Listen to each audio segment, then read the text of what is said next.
सभी सनातन प्रेमियों को दंडवत प्रणाम।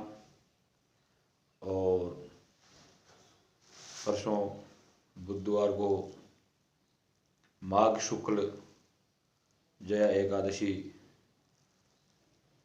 आ रही है, तो मेरा सभी हिंदू सनातनियों से नम्र निवेदन है कि अपने शास्त्रों में, पुराणों में इस एकादशी का बहुत अच्छा वर्णन मिलता है। कई परिवारों में भूत प्रेत आदि की बाधाओं से पीड़ित लोग परेशान रहते हैं, तो ऐसे लोगों के लिए या जिनके परिवार में कोई व्यक्ति अकाल मृत्यु को प्राप्त हुआ है और अकाल मृत्यु के प्राप्त होने के कारण उसकी सद्गति नहीं हुई है और वो प्रेत योनि को प्राप्त हो गया है, तो ऐसे व्यक्तियों के लिए भी ये जो माघ शुक्ला जया एकादशी है ये बहुत उपयोगी है। साथ ही इस एकादशी के प्रभाव से कोई व्यक्ति घोर जघन्य पाप किया हो, यहाँ तक कि ब्रह्म हत्या से भी इसे छुटकारा बताया गया है। अतः इस एकादशी की कथा माध्यम में लेकर मैं आपके सामने उपस्थित हो रहा हूँ। बहुत महाभारत काल की बात है। भगवान श्री कृष्ण और महाराज युधिष्ठिर दोनों सायकाल भ्रमण करते हुए महाराज युधिष्ठिर ने भगवान श्री कृष्ण से पूछा कि हे माधव, हे मधुसूदन, आप ही इस संसार में जो दिखाई देता है उनके कारण हो। आपके द्वारा ही स्वेदज, अंडज और उद्भिज और जरायुज आदि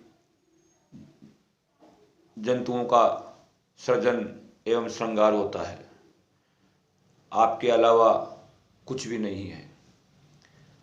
और आपने जिस प्रकार माघ कृष्णा षटतिला एकादशी के बारे में समझाया, बताया और उसका विस्तार पूर्वक वर्णन किया, उसी प्रकार मैं आपसे निवेदन करना चाहता हूँ कि माघ शुक्ला एकादशी का क्या नाम है और इसको करने से क्या प्रभाव पड़ता है, प्राणी को ये एकादशी का व्रत क्यों करना चाहिए।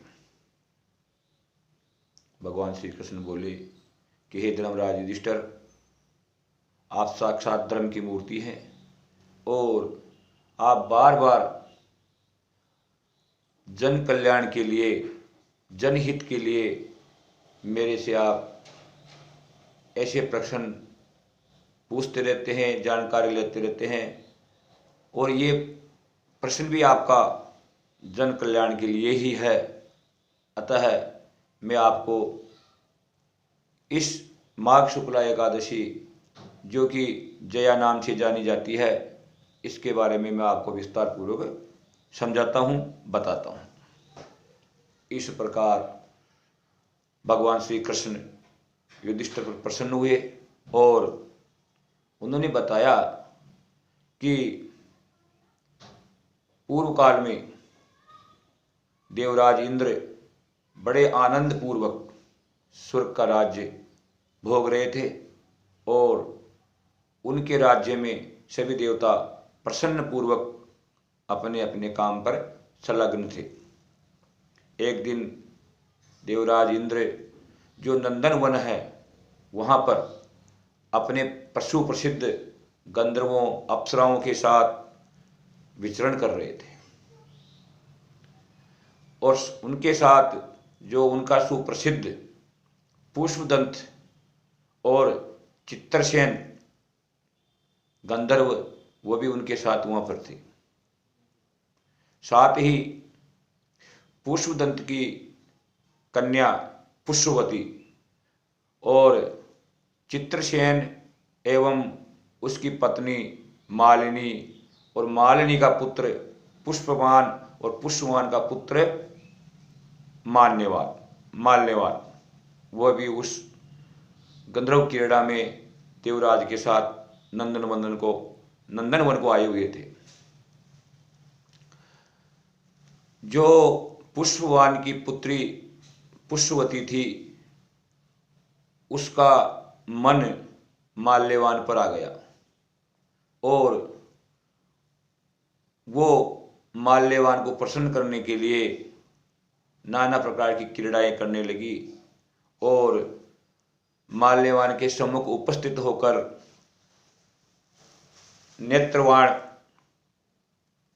नेत्रों के द्वारा कामवाण चलाने लगी।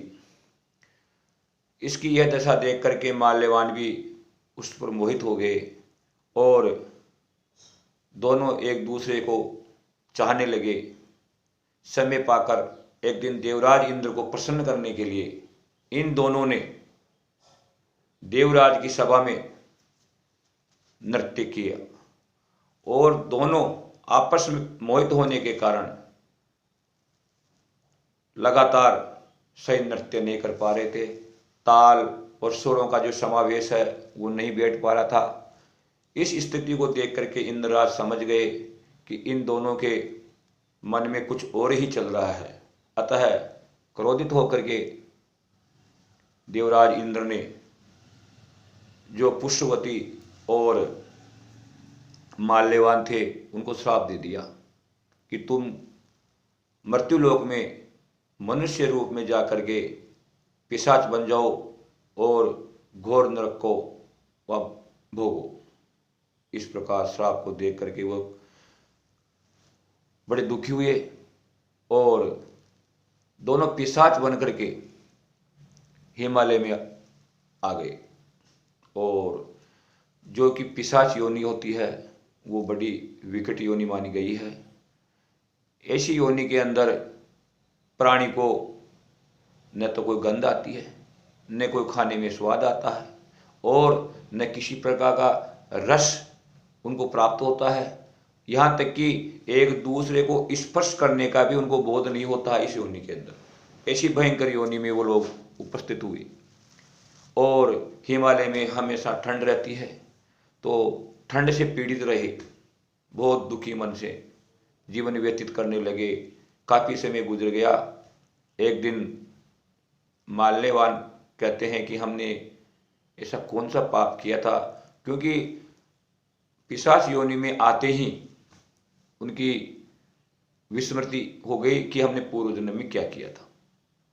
दोनों वाद संवाद करने लगे कि ऐसा कौन सा घोर पाप किया हमने जिसके कारण इतना भयंकर कष्ट हमें प्राप्त हुआ।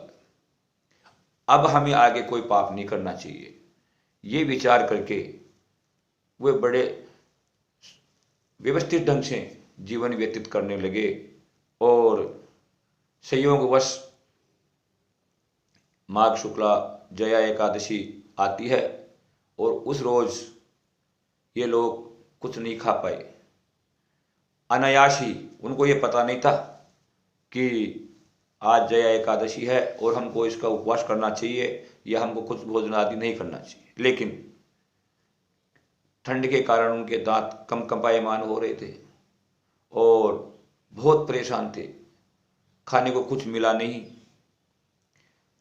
सायंकाल दोनों एक पीपल के वृक्ष के नीचे जाकर के ठंड के मारे एक दूसरे के चिपट के बैठ गए और दिन भर कुछ न खाने के कारण उसको रात्रि में निद्रा भी नहीं आई। इस प्रकार अनायास ही उनकी जया एकादशी हो गई और जया एकादशी हो जाने के कारण भगवान विष्णु उन पर प्रसन्न हुए और दोनों को श्राप से मुक्त कर दिया और वापिस वही उनका जो गंधर्व शरीर था वो उनको प्राप्त हुआ। नाना प्रकार के आभूषणों से सुसज्जित हुए और स्वर्ग की ओर प्रस्थान कर गए।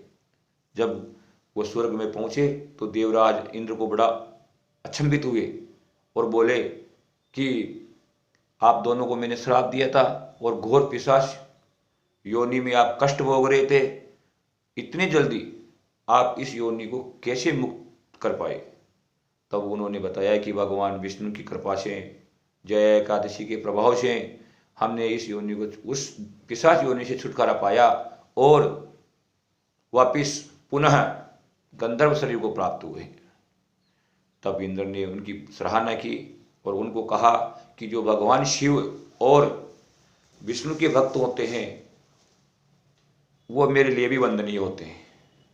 अतः अब आप सुखपूर्वक विहार करो और देवलोक में, स्वर्गलोक में आपका सुस्वागत है। इस प्रकार जिस प्रकार पुष्पवती और माल्यवान ने अपना पिशाच योनि से छुटकारा पाकर पुनः गंधर्व शरीर को प्राप्त किया, उसी प्रकार से जब किसी भी व्यक्ति के घर में प्रेत बाधा हो या भूत पिशाच आदि से दुखी हो या किसी परिवार में कोई व्यक्ति अकाल मृत्यु मर जाने के कारण प्रेत योनि में चला गया हो, तो उन प्राणी के निमित्त जय एकादशी का उपवास व्रत करके भगवान का हरे कीर्तन करते हुए रात्रि जागरण करके सुबह उस प्राणी के निमित्त उस जया एकादशी का फल आप अर्पण करते हैं, तो वो प्राणी पिशाच आदि योनियों से छूट करके स्वर्ग को चला जाता है। जय श्री कृष्णा, राधे राधे, जय गोविंद।